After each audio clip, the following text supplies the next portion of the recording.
Okay, folks, welcome back to the DFREE Wealth Lab. This is another time when I have a conversation with people. This is not television, and I treat these as conversations much more than interviews. But the objective is to give you some inspiration and information that can help you set new goals, help you develop new strategies towards your own financial freedom. It is possible, believe it or not, it is possible to achieve financial freedom. It's very possible in spite of all of today's political climate and all the concerns we have. It is possible to be a homeowner, to invest in the stock market, to have insurance, to increase your income, to start a business. These things are possible. And so don't let the headlines or the headwinds discourage you from believing that as long as you have breath in your body and blood in your veins, there is an opportunity for something better. And I only invite guests who either exemplify or can instruct or both in areas of self improvement and financial freedom. And our guest today is no different. Now, I want to tell you how I met this young lady. I was in a diner in Tulsa, Oklahoma. It was freezing outside, freezing. And it was raining. And I was there with two or three gentlemen. We were talking about Tulsa, the history of Tulsa, the future of Tulsa, and burst into that diner and that meeting was our guest today, Emma Willis. And she was late, she was busy, she was harried. And when she walked in, she just took over. It didn't matter what we were talking about. It didn't matter what point in the meeting we were in. She came in and took over. And I sat there in amazement that this young woman knew what she knows and does what she does. So, folks, listen, join me in welcoming one of my newer friends in life. I just met her this year, Miss Emma Willis from Little Rock, Arkansas. Thanks, Emma. Yeah. Pleasure to meet you all. Emma Willis, founder of Impact Period. And that is a big journey all into itself, becoming an owner of my own firm. Proud mom of one budding astrophysicist out of University of Wisconsin in Madison. He'll be graduating next year. And a proud daughter of two parents that I still get to call mine and still present here to guide me through life, and just a proud student of this big world and always here to learn more and infinitely curious and eager to support my community however I can. But pleasure to be here, and thank you, Dr. Soares, for having Look, me. Emma, I was so inspired just to find out you were from Arkansas. Arkansas is a very small state, not Hmm. a lot of big things other than Walmart come out of Arkansas. So, Hmm. talk about your journey. How did you get from growing up in Arkansas to being an advisor to everybody important? Um, it's an interesting journey. I grew up in the Black church. I'm one of those kids that grandfather was a senior pastor of St. Peter's AME Church, and my grandmother was also a minister at and several appointments in the AME church. She had what they call a 3-point charge. Wow. And I just so happened to have been curious and could talk really early on, and so they put me to work. I mean, that's essentially what happened. Is if I had a question, then I was going to learn what the answers were through learning the structures, participating in different programs. And I have to say, the church actually taught me most of the structure that I have today. And so whether that was learning how to count the tithes and offerings alongside the trustee members, or if it was learning the order of service, I always was somewhere operationally. So had a very strong foundation there. And then I'm a part of an entrepreneurial family. So we've had a family funeral home since 1912, and when I would get home from school, I had to go to the funeral home to help. Like it's always been me deeply being ingrained in the process and the operations of things. And I'm super fortunate to have had that position. But more importantly, I grew up in a political family too. And so a lot of my experience in understanding people comes from the political and the religious side of things and understanding where the two of those worlds actually meet. And it has a lot to do with the influence they hold in people's lives. Like they're really two big factors in how we move through this country. And so I got to see everything from how the church house also helped to determine your politics, to how the politicians were usually raised from your local church and them understanding how to grow those leaders. And so I was just in the middle of those conversations. And I was a little girl, grew up in the Clinton administration, had a lot of opportunities to be in DC and understand just the order of operations there. And it was actually no different from my day to day, to be fair. They just had a bigger platform than what we had back home. And so, if I had a question, I always had a room full of mentors and a vast network that was willing to direct me to the things that I didn't know. Always had a book in my hands, and my dad's favorite line was always, "If you have a question," and he calls me Dolphin. It's my favorite creature. And so he'd always say, "If you have a question," he'd always point at the bookshelf. And so I couldn't re-enter that conversation until I myself was educated or learned enough to be able to hold the conversation with him. And so that's how I know all the words. That's how I know about all the systems. That's how I know about all the things that are happening globally. And I also know how to decenter myself in issues because I'm one of five. I'm a middle child. So I also hold some very interesting perspectives when it comes to the way the world works. But more importantly, through the way my family was structured, I was able to have built-in educators. I have a couple of aunts that were educators that always made sure they shared what they had. I have an aunt that was a former biochemist at Ohio State. And so there's these really practical things that happened in my family that for me weren't foreign. It's just the way the family operated. And because my aunts didn't have kids, me being one of five, we got shared amongst a couple of siblings as their kids. So it was reared from multiple perspectives and multiple experiences. And it just grew into me thinking I wanted a life in mediation. So once I got done with college, I thought I wanted to go to be a mediator. And that was just me sitting in the middle of rooms where communication was essentially the issue.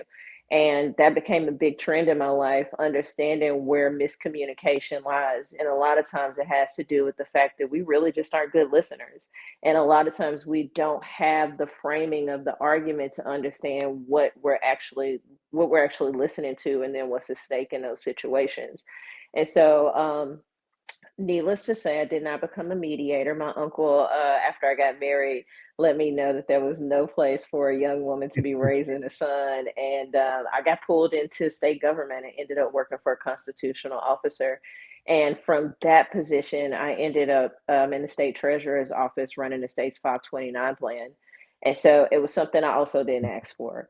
But my curiosity got me to that point, and the treasurer just told me one day, "Oh my gosh, you ask so many questions. How about you just come sit in the meeting and understand what's going on?" And so I sat in that meeting, and everybody knows I'm going to raise my hand and ask a question. It's something I'm guilty of 10 million times out of 10 million. And so the questions I asked was enough to make our fund managers curious about why we weren't doing certain things. And from that point, I was invited in to help run the state's 529 plan, and I grew in that position as their director of marketing. Got to learn a whole lot about systems associated with private and public sector interaction, how the money moves. And quite frankly, it put me in a position where I was in every major boardroom associated with finance in the state of Arkansas, and it just went from there.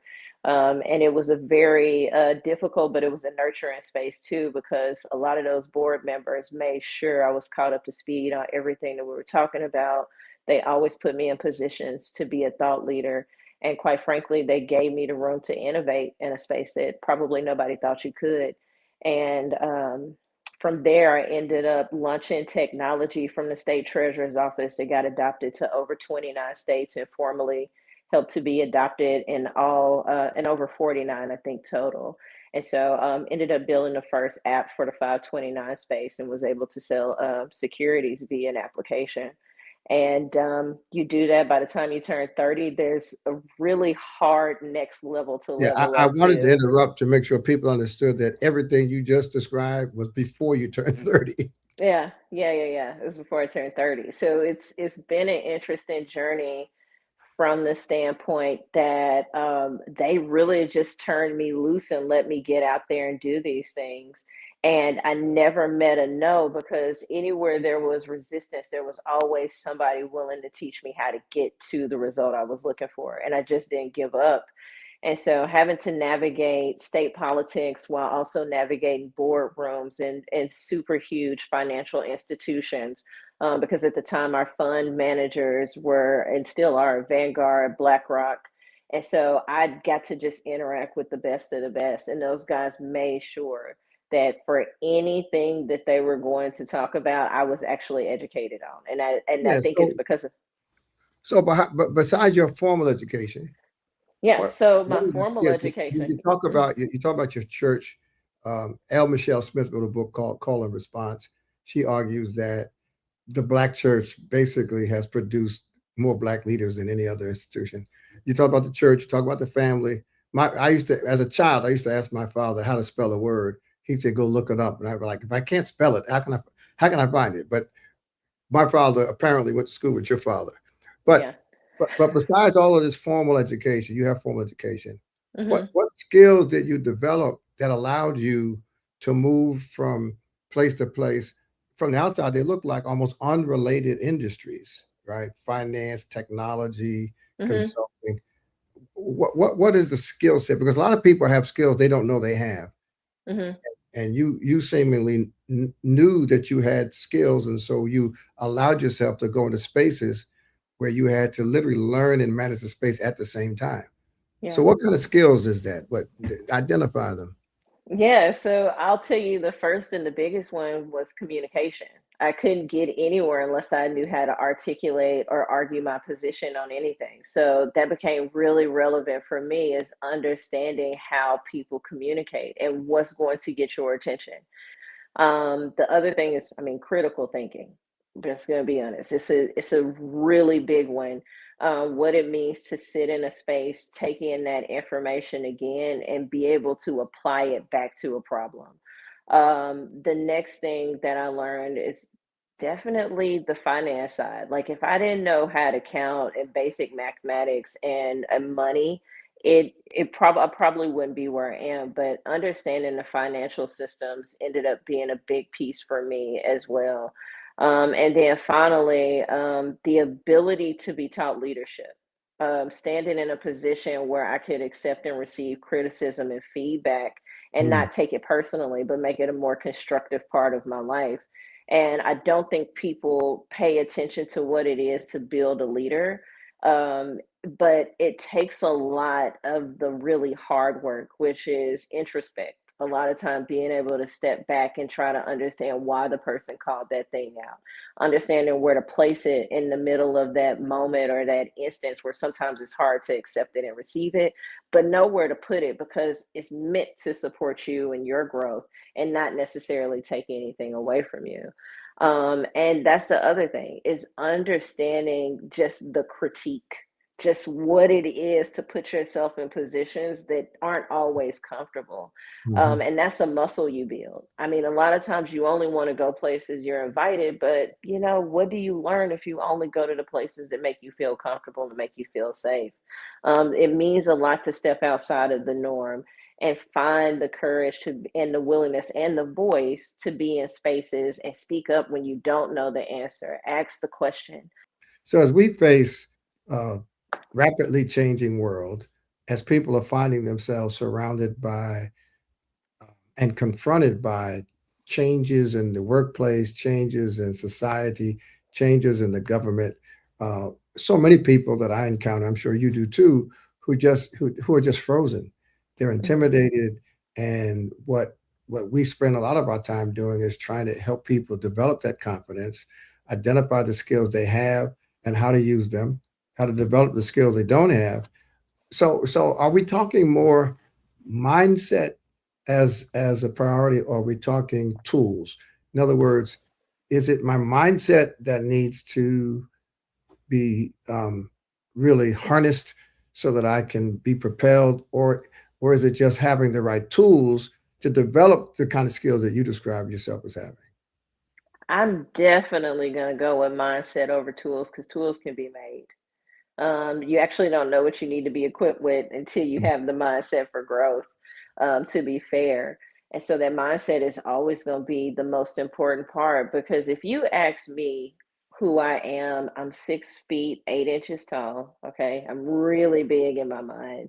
I have a big, loud voice with a lot of important things to say, and I'm looking for the opportunity to be able to share those thoughts and those ideas. And I never have the thought myself that I'm going to say something that's going to turn people away, but I'm always wanting to meet you in a space where you understand that I'm looking to grow alongside you. So mindset matters. Mindset is going to matter Mhm. anywhere that you go, and the tools come along having the mindset, right? I pick up that critical knowledge in terms of how certain financial products operate because, well, now I have the mindset to ask because um, I'm not so overwhelmed that I don't have the same credentials as the people around Yeah. me, that I'm willing to reduce myself and say, well, I'm in a room where all these educated folks are going to tell me I'm wrong. But I have to ask the question first to know exactly where I can go in that room. And you'll be surprised at how many people are willing to support you in your journey if you're just willing to show up for yourself first. Yeah, I have found myself in rooms with people who are much more qualified to be there than I am, and I know that. And so I've also had to look for my own space in that room because Hmm. I can't out them, but they can't out me. So Right. so it's Right. finding is knowing who you are and finding the opportunity. I want to talk to you. And folks, I've asked Emma, unlike most of my conversations, to talk more about herself because we need to identify what people possess, their strengths, before we look at what they do. A lot of times we look at what people do before we look at who people are. Hmm. And that what they do, if their lives have integrity, that what people do is really an outgrowth, an extension of who they are. And that's true for you. Hmm. Whatever you decide to do next has got to be an extension of who you are, not where the market's going, not where your friends are going, not even what you were taught to do. It's who you are as a person. So Hmm. Emma, now I want to talk about impact period. You've had Yeah. some great job. You've been chief operating officer of major entities. You've been a consultant, you've been a board member, and now you have your own company called Impact Period. Let's talk about what Hmm. it is and where you think you're going to take it. Oh yeah. So impact period is actually born out of me knowing how far I couldn't go in corporate America, just to be clear.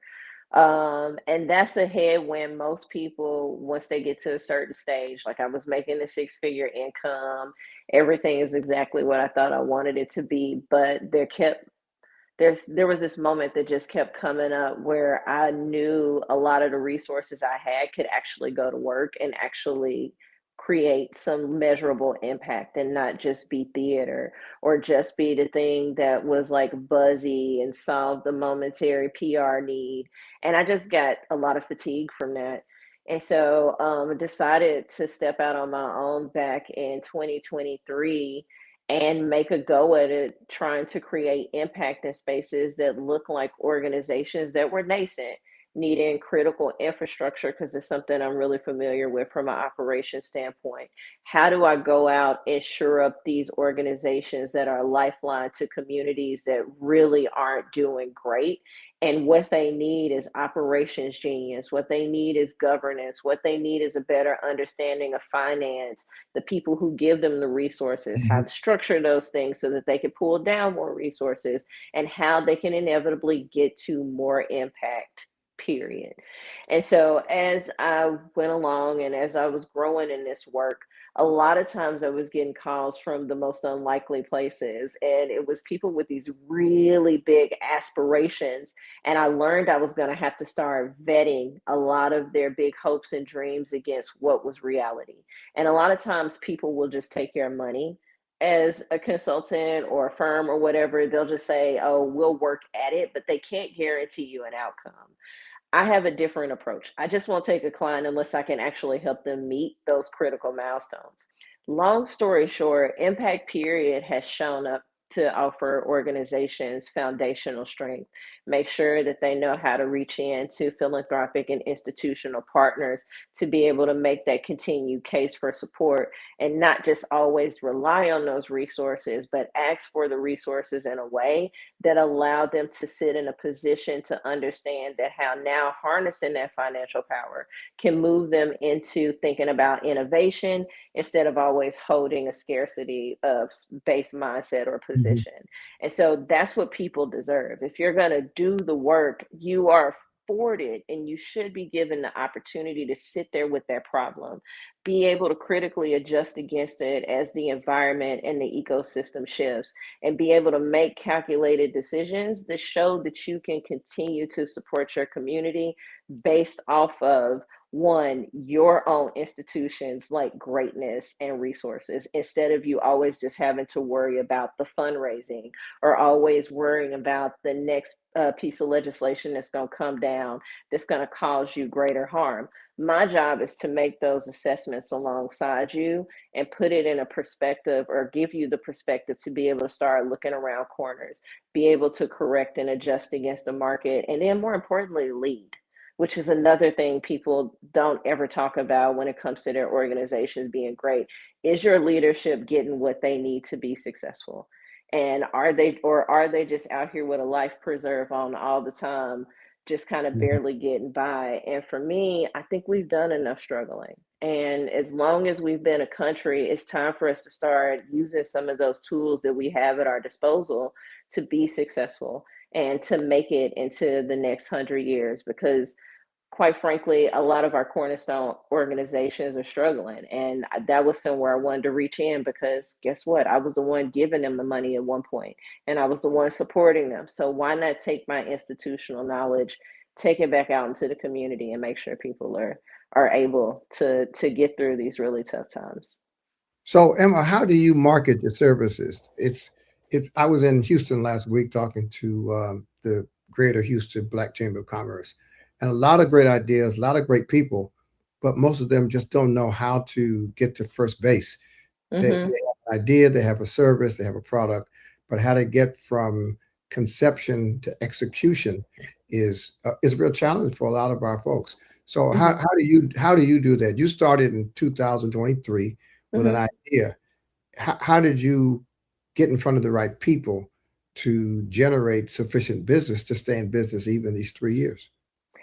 Funny enough, I do no advertising. What I do is I'll let a lot of my institutional partners know that I have room inside of my books or on my calendar to take one more client. Right. And usually people will like send me a flood of emails and say, "Oh my God, I know the perfect organization for you. Do you mind sitting down and talking with them and just making an assessment?" And that's what I do. It's my job to be transparent and very honest about whether or not my capabilities can support you. And people just send me the business, quite frankly. Um, and I spend a great deal of time with my clients. Unlike any other firm, it's not the like intake process where you're filling out a bunch of paperwork and somebody's behind the scenes Mhm. making an assessment. I am actually in your face, and I'm going to hold you to the things that you tell me. So if you tell me it's a financial issue and the local funders don't understand what you're doing and you really need to regain their trust or whatever that thing is, well, let me see, because I actually want to see how you're operating, because I need to understand where the disconnect is. And so I spend a great deal of time just making sure, one, people are a right fit. And if not, I do a tremendous amount to make sure I hand them off to a person that is capable of serving them. But it is word of mouth. I enjoy that it's word of mouth because people actually know my standards in terms of what I'm willing to turn around for a client, but they also know who actually needs my help. And so, primarily word of mouth. And I will say I have some great relationships that have sent me some really tremendous clients, and I'm happy to do the work. Yeah, I love that because I find that many people are so focused on reaching quote unquote the world with social media and marketing and advertising, they overlook the most precious and valuable asset they have, and that's existing relationships. Hmm. If you know two or three people, and they know two or three people, and the people that you know you well enough, like your people know you, that's where you start, folks. You don't Hmm. you don't have to go viral on Instagram or TikTok to be successful as an entrepreneur. You want to mine out whatever potential exists among the handful of people that know you, trust you, and are willing to vouch for you and send you people. And Hmm. it sounds simple. It sounds like it's oversimplified, but every successful person that I've met that does the kind of work you do, including myself, I don't market my business. You know, I have two or three consulting clients. They called me. I didn't call them. They asked for the help that they thought I could give based on what they see in me, and that's what I want people to focus on. Focus on who Mhm. you are and focus on who you know. That's how I got on corporate boards. I talked to Mhm. people and said, "Look, I'm thinking about a corporate board. You know, what do you think?" And the next thing you Mhm. know, is sending you referrals to be on a board. So that's great. Yeah. Yeah. Um, I met you in Tulsa, Mhm. and Tulsa brings together your critical thinking, your preservation, your financial acumen. Mhm. Tulsa seems to Everything. bring all of you together. And Tulsa is so symbolically important, of course, because of the riot, the racist riot in 1921. What is your vision? What are you involved in Tulsa? Because I think your work in Tulsa is really foundational for all kinds of reasons toward toward the future of where Black America is going. So talk about Tulsa. Yeah. Tulsa, first, let me talk about humbling experiences. Tulsa has humbled me. There are a lot of things that I've seen in this world that most people hadn't seen, a lot of experiences I've had that people hadn't seen. But Tulsa really turned the world on its head when I Mm, found out just how little we as a people in America don't know about Tulsa.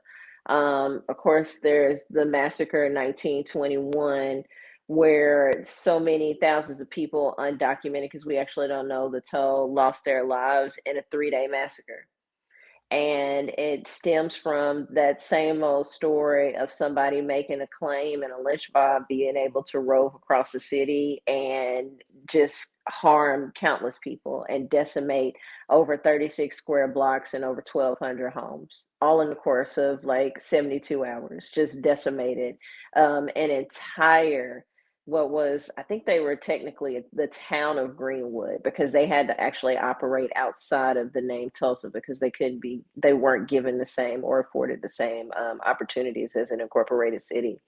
And so Tulsa to this day still lives from that trauma. You can see it in a lot of the disparities associated with where your predominantly Black community lives in comparison to the larger white population, the lack of infrastructure in the Black neighborhoods, the fact that they are still fighting for some level of repair, even an acknowledgement. And I think another thing is to say, like, this thing wasn't even talked about until 2012, and it happened in 1921. mhm. And so you got to ask yourself, how did we just out of nowhere after 90 years just have this whole incident reappear into our history? And it was designed that way. And so like the community members know that. But what you have today is a community choosing to rise again, and they've had that same spirit over 3 times attempting to rebuild Greenwood. And right now, they found their stride. They have the community leadership. They've been willing to build a platform for themselves to be able to talk about these harms and atrocities and how it's not just Tulsa, but if we figure it out in Tulsa, we Right, actually can solve for a number of places who have right. had the same type of violent harm come to them. And so for me, my very first client was their Chamber of Commerce, so the Black Wall Street Chamber of Commerce. And it was met with a lot of the same issues I talked about earlier. It needed that critical infrastructure built out. It needed to understand how to work with local philanthropy and those institutional funders. And they needed to build out that case for support. But more importantly, we had to get back into systems. Like, why is it important to have these systems built out for ourselves? Why is it important to know about governance and compliance and regulatory standards for the things that we want to give titles to, like chambers? And a chamber is important in any ecosystem that is striving for economic development success, right? The chamber has its ability to politically lobby. A lot of times in Black communities, we don't really have a strategy around building out that future politician and the people who are going to be able to speak to the issues on the ground, both from a city, from a county, even a state standpoint. And so they decided that's what they want. And so when you call me, you have to know that it's not going to be comfortable for the first 90 days. And they accepted that. And so we went to work, and we have been at work for the last 2 years. I've just taken them through a strategic planning process, and I'm super happy for the way we went through that because it was quite methodical. It wasn't me just coming in with best practices, but it was me sitting down, willing to learn the community, its unique set of issues, its politics, the financial structures inside of Tulsa, and give them something that they can actually implement themselves. To date, that chamber has several programs underneath it that's allowing them to act as the first purchaser of real estate as a way to keep real estate in the hands of Black ownership in Tulsa. So, like, they're raising the money, they're implementing the structure. Um, and that was a big one because I needed to understand the economic landscape. So the chamber was the first one. The second thing I learned from the chamber as a client is that people don't necessarily understand the importance of not just having local funders or regional funders, but you need people outside of the market too that can actually help you with the bigger picture and fund you on different levels, because all of those things are important. It's also important to understand the type of capital you're pulling in and where you're bringing it in from so that you have that diversity of funders, because some of them aren't always going to be able to help you, but there are other mechanisms out there that you can pull down. And so, in saying that, I ended up meeting a team that is launching Black Wall Street Nation. And their objective was to take the world of arts and culture and try to frame it and build out a platform that allowed us to lean into the things that create community for us, which is the culture. We love our music, we love our faith, we love a lot of times to support our small businesses, but how do we put those things in one space where we now start talking about that local ecosystem that we're building and how the spirit of Greenwood ends up being the through line to all of them? One of Right. my favorite things that I've learned in this work is, like, Elvis spent some time in the basement of Vernon AME Church playing on their Hammond organ because he just needed an organ to play. And Right. so you have these moments, and then not to mention the Gap Band is Right. from it's from Tulsa. You got Greenwood, Archer and Pine, Charlie Wilson. It's so much really good history, and not to mention you got the Freedmen. And so because of that, Black Wall Street Nation decided, how do we offer the community this platform that highlights how we build out pathways that speak to immediate access to launching small businesses, opposed to trying to do incubators or accelerators, and leave them with this agency to launch directly from the festival. We also decided that we wanted to be a benefit to the community while leveraging this really big platform. So how do we leave back that critical cash resource and put it in the hands of people that are actually going to put it to work day one? And so with all that in mind, we were able to build out something I'm really impressed with. And there are very few things that impress me in life, but I'm actually impressed with this one because it actually speaks to how you can design things with the community honestly in mind and not yourself in mind, because this is not extractive. We didn't want to come in and just Mhm. leverage the narrative of Greenwood, but we wanted to make sure the spirit of Greenwood was uplifted. And then other project is super, super excited to talk about this one. We were fortunate enough to get funding in from the Mellon Foundation to be able to create what's going to be the Vernon Witness Experience and Museum. And that's important because it's important for a community to be able to talk about its lived experiences and not always have them interpreted by a third party or somebody that didn't live through it. And so we're in the process of building a museum at historic Vernon AME Church. And it's been a beautiful process in terms of how preservation can, in fact, be reparative justice. Just the fact that we can put this museum in motion, help to capitalize on critical tourism that comes in Tulsa, Oklahoma, capture that tax dollar and be able to put it to work, because the minute we get that engine started, we can start arguing for more critical infrastructure improvements. We have the dollars that the city can directly see and correlate it back to making those investments in the Black communities. And so all these things are directly associated with one another, but more importantly, it has to do with innovative thought and the ability to take these things and re-engineer them for the purpose of community success. Yeah, I am absolutely inspired and impressed by what you're doing in Tulsa and the larger network that you've helped to facilitate and catalyze. The preacher in me says that Tulsa feels like Ezekiel bringing dry bones back to life, because the trauma in Tulsa historically has been palpable, Mhm. hopelessness and people not speaking to each other and resentment. And just the time I spent there watching you work and feeling people coming together and a new sense of optimism emerging was quite palpable. I mean, you could see it, you could feel it, you could hear it. And so I'm looking forward to contributing to your work and helping in any way I can. Listen, we went over time, and I'm sure you know why I asked you that last question anyway. I do. But, I do. but folks, listen, this woman is a strategic weapon in whatever arsenal we construct to really build a future. It's one thing to be passionate, it's another thing just to be angry, but to be strategic and passionate and to manage your anger and convert it into energy is Mhm. who you're looking at. You're looking at someone who personifies that, and I just have the utmost respect for you, young lady. Thank And you. anything I can ever do with you or for you, what's mine is yours if you need it. Folks, you can contact us if you need more information about Emma, but the main thing is learn these lessons and visit Tulsa. I mean, Tulsa Mhm.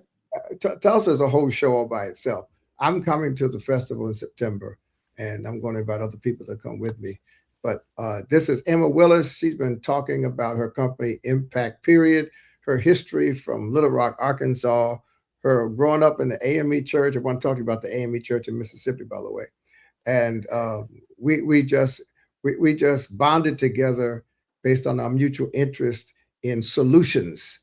Mhm. We we know a lot of people who can preach sermons, write poetry, and give great speeches about problems, but our focus is on solutions, starting with you. Those of you watching, you deserve solutions, and there are solutions available for you as you attempt to achieve your financial freedom. So until next time, don't forget, if you need help with your finances, if you need a coach, you need help with your debt, if you need a plan, a financial plan, we've got free resources for you. Go to dfree.com, get help, and let us know what kind of help you need financially, and we'll connect you to the resources that we work hard on maintaining. So until next time, this has been the DFREE Wealth Lab with this genius of a talent, Emma Willis from Little Rock, Arkansas. See you next Thank time. you. God bless you.